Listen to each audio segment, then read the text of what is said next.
Triumph's back catalog of bikes is littered with historically important models, many of which inspire its current two-wheeled offerings. Perhaps no bike, though, is more significant to the brand's history than the Speed Twin, a machine that can trace its roots back to 1937. That bike was, by today's standards, a fairly simple OHV parallel twin, boasting a sub-30 bhp power output. What it did for the Triumph brand, though, was huge, with the Speed Twin being credited by many as being the bike that helped to save the company in the post-war period. Triumph's new and updated Speed Twin 1200 and Speed Twin 1200 rupees, two bikes that are anything but simple. This, though, is quite possibly the most important Speed Twin model to date, as the latest 2025 edition of the bike takes its place at the top of the Triumph parallel twin-cylinder range.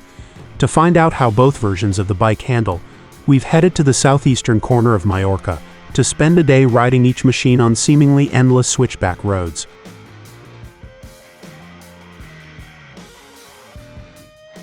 What's new?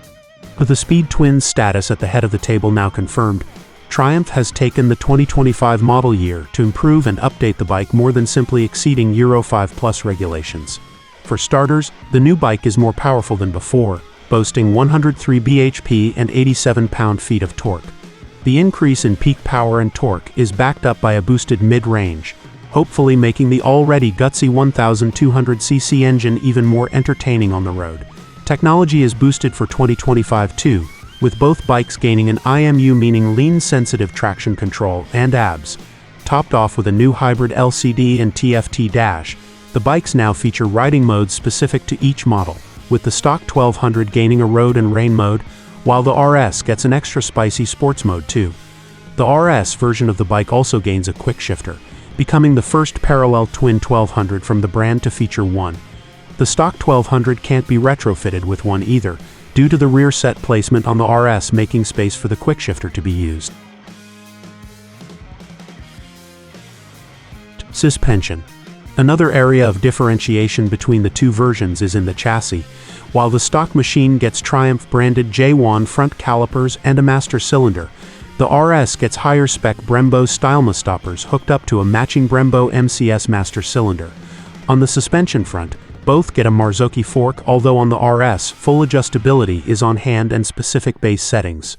At the rear, the 1200 gets Marzocchi twin shocks with preload adjustability, while the RS gains fully adjustable Öhlins items crowned with gold anodized piggyback reservoirs.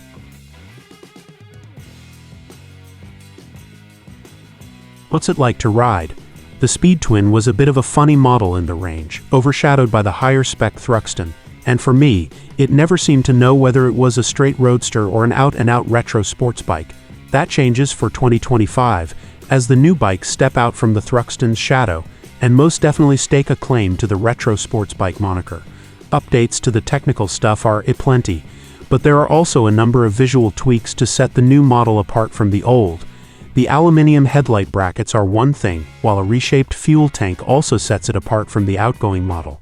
With a chilly morning greeting us as I head towards the line of bikes, the engineers have already fired them up to blow the chill off the morning air. The rumble of around 50 or so bikes seems to permeate the entire hotel complex, as big-bore parallel twins reverberate off the faux Baroque architecture. Snicking the bike into first gear rewards me with a familiar clunk from the heavy-duty gearbox. It's not sloppy feeling at the lever, quite the opposite, but it does give you the impression you are meshing some significantly large cogs somewhere down beneath you.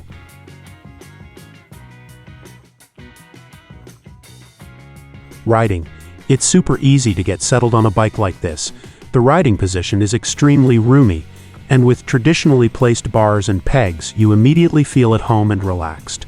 It helps that the engine rumbling away beneath me is one of the most entertaining and welcoming lumps of metal in the two-wheeled world. Its character is almost warming, with that familiar burble from the upswept twin pipes highlighted by some muted pops and bangs as the engine overruns. Exiting the town, we start to hit the twisties, and with the tires and the air temperature beginning to rise, I'm getting less slip, and I'm starting to feel the difference between this engine and the one that came before it. Bikes using the 1200 horsepower engine are always effortlessly fast and easy to ride, but this new version seems to have just a little bit more of everything everywhere. Its mid-range is noticeably stronger, and where the previous generation engine would seem to run out of puff at the top of the rev range, The extra ponies for 2025 mean you can run it right to the red line. On the handling front, the new Speed Twin is a much more precise bike to ride fast than the previous model.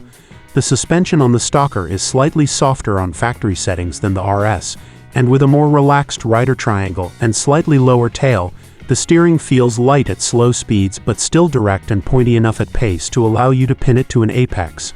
I have no complaints with the braking system either, with the J1 calipers and 320mm discs at the front, offering extremely high levels of power.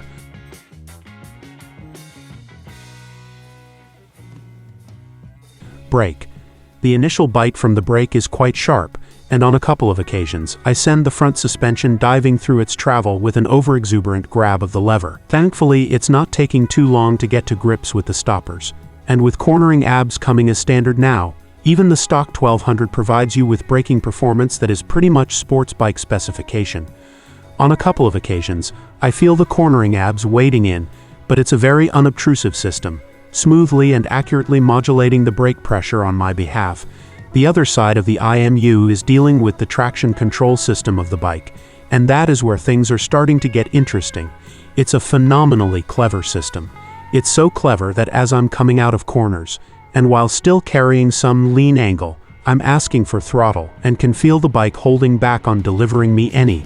Instead, the system will bleed in the power but only as the lean angle reduces, and you can almost feel the throttle butterflies opening a little further as the degrees tick off and I near vertical.